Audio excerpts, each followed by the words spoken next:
name is Lindsay James, and I am a Democrat running. Thank you. Yes, we can cheer for that. Running for the Iowa House, District 99. And I wanted to start off telling you a story about an experience I had as a chaplain in a hospital. So I spent a season of my life working in a hospital as a chaplain, working with a lot of different patients and families. And every day you actually encounter dozens of patients, dozens of families, and it's difficult to remember all of them. But there are a few patients and families that really stick out. There's a handful of them always. Because of the unique needs and circumstances of their lives. That patient, one of those patients for me, was a man named George.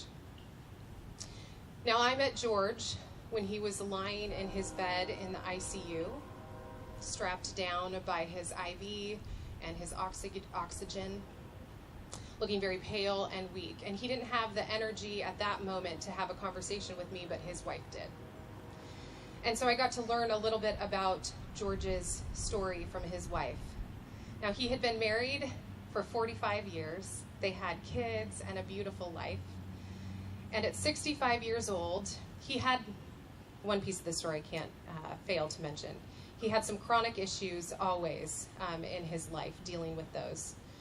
But he had a new condition that he was facing now. At 65 years old, he was having a series of small heart attacks. Now, with each of these heart attacks, his heart was weakening.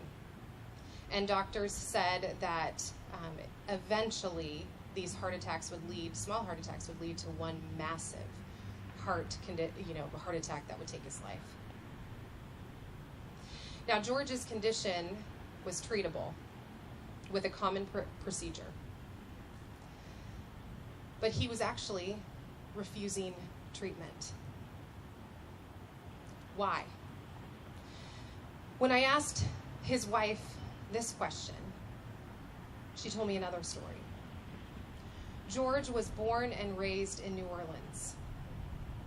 Despite generational poverty, despite the reality that he was living they had lived paycheck to paycheck to pay for his medical conditions, they still managed to actually build a house together and build what they felt like was a beautiful life, despite all of these incredible barriers to income stability. Until August 29th, 2005, when Hurricane Katrina busted in and took his house, one of his sons, the only life he had ever known. And so now he lay in the hospital bed, displaced, grieving the loss of his house and his son, and afraid that if he persisted in any kind of treatment, he would be living under the oppressive weight of medical bills. And so he felt that the most loving thing that he could do for his family was to refuse treatment and let himself die. The most loving thing he could do for his family. Now, I got an emergency page after that conversation, and I had to leave. The next morning, he was the first room that I visited. He was gone. Right here in the state of Iowa, our healthcare is being eroded by private interest. When it comes to our children, we are facing limited funding for things like vision screening, hearing aids, treatment of kids with autism. For people who are suffering under the heavy burden of addiction, often the only ones that we can provide for them is sobering up in a short stint in the ER or in a prison cell. We have a statewide psychiatry limitation. We don't have enough psychiatrists in the area to help with the deep needs that we have when it comes to mental health conditions.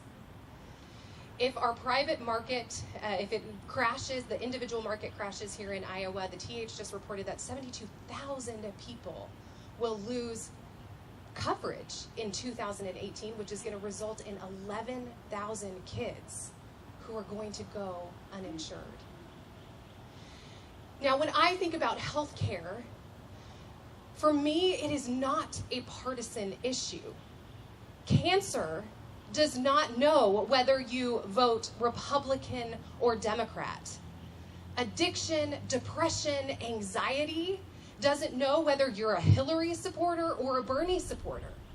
This is not a partisan or political issue. This is a human issue. And so you better believe that when I get to Des Moines, I am going to walk across that aisle and I'm going to start talking to my Republican counterparts about their families and the realities that their constituents face and the realities that here we in Dubuque face. And I'm going to get to work on a lot of different solutions, which have some exciting conversations in play about some of possibilities when it comes to better mental health resources, better addiction recovery services. I'm going to get to work on those kinds of solutions, but most importantly, I want to work with the legislators in Des Moines and with all of you here on one common sense solution, and I believe to be the most loving solution, and that is Medicare for all. Thank you.